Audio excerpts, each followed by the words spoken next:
Hi guys, meron na naman tayong another unboxing. Ang ating amplifier from Kevlar naman, ang GX8 UB Pro. So guys, ito yung amplifier na nabili ko sa Shopee from Sound Pro Electronics. Ayan, nasa halagang kulang-kulang 7,000 na rin. Nasa 6,900 plus. Kasama yung shipping, walang discount. Ang mahal pa ng shipping fee pero okay lang kasi safe naman dumating. I-unbox natin yan kung legit.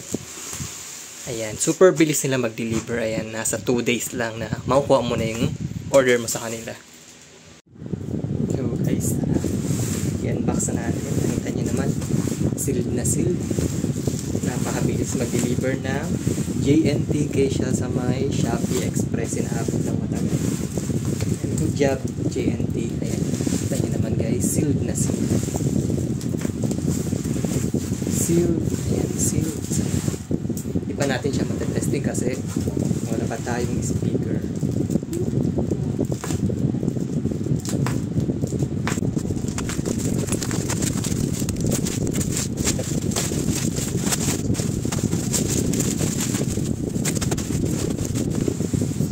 So guys, ayan, nag-send sila ng video. Ayan, saktong-sakto yung i-deliver na sa akin. Ito, nag-send sila ng video na magana naman siya. Testing natin ito pag dumating ang ating speaker. Let's unbox again.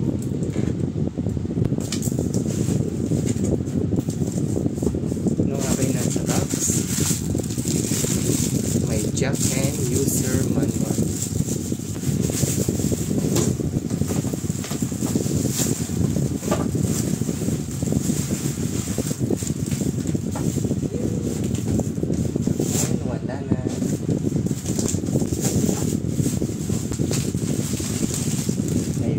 Pa.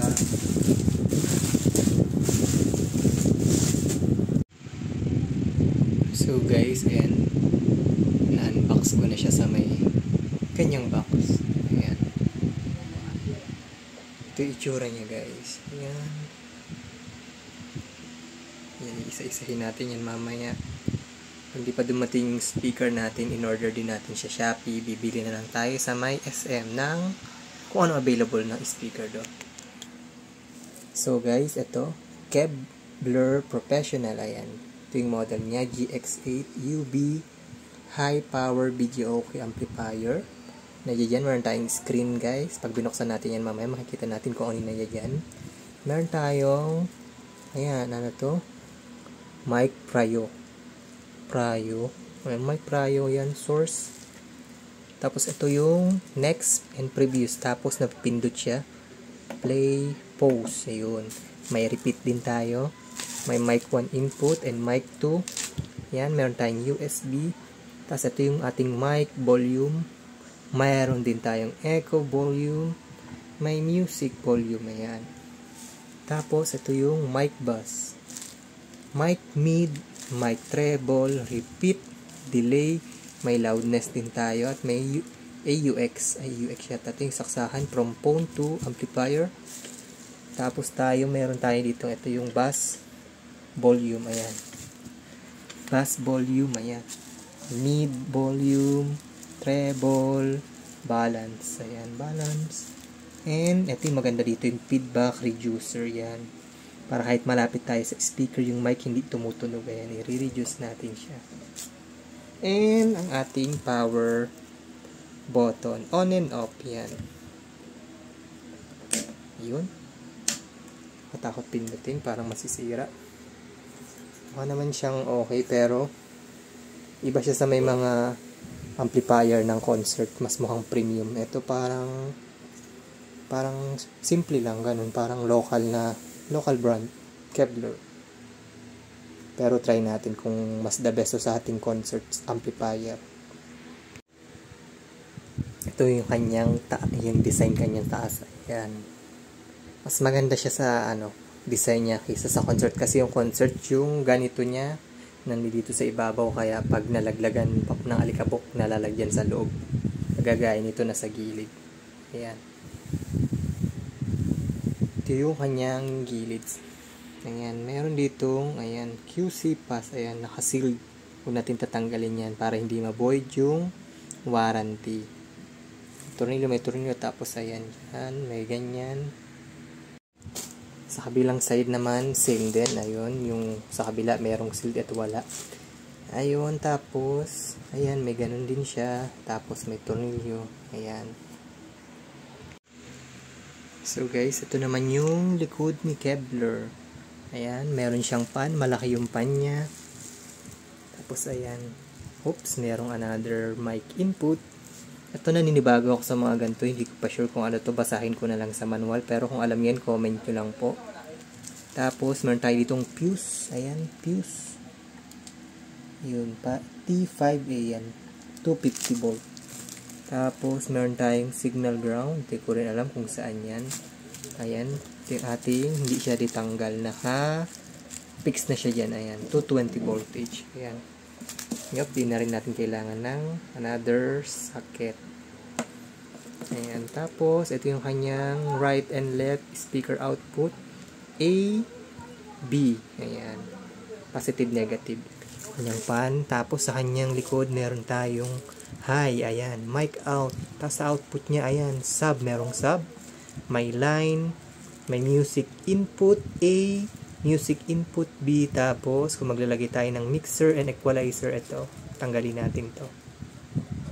Left and right, tapos meron tayong antenna, ayan, may FM. And kanyang, ayan.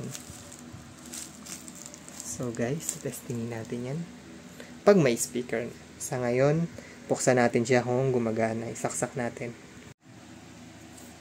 So guys, nakasaksak na siya. I-on na natin dito. Tingnan natin kung iilaw to kanyang screen. Ay, umilaw din to. Ang ganda. Wow. Wow, ang ganda niya.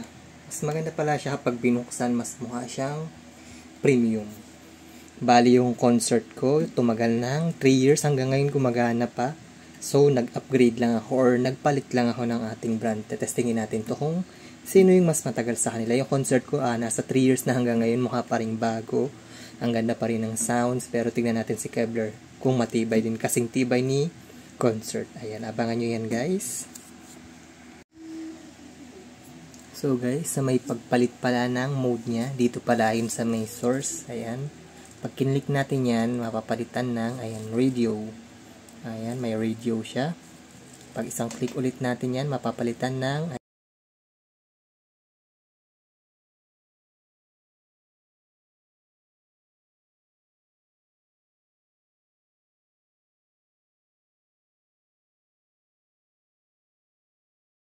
next, ayan, naka-Bluetooth mode yan. Walang sounds kasi wala tayong speaker. Pero kapag meron yan, maririnig natin yung sounds na yan. Ito nga pala yung kanyang, ayan, pag preview, iikot lang natin siya. Ngayon, previews. Pag next, ganun. Pag play, pause, yun. No, guys, ang ganda. Search natin siya kung mayroon siyang, kung ano pangalan niya sa Bluetooth. So, guys, ayan, check natin siya. Ayun, nakikita nyo guys, ayan. GX8UB. Ayan. GX8UB, connect tayo. Pairing. Ayan, pair. So guys, ayan, connected na tayo. Walang sounds. So guys, for the meantime, yun muna ang ating maitetest. Dahil nag-unbox tayo, wala pa tayong speaker, antayin natin. Pag dumating yan guys, itetesting natin yan. Magsa-sound test tayo at magkakantahan tayo. For more updates guys, ayan, mag-subscribe na kayo at mag-like na kayo. And don't forget to share this video guys. Thank you and see you again. Bye.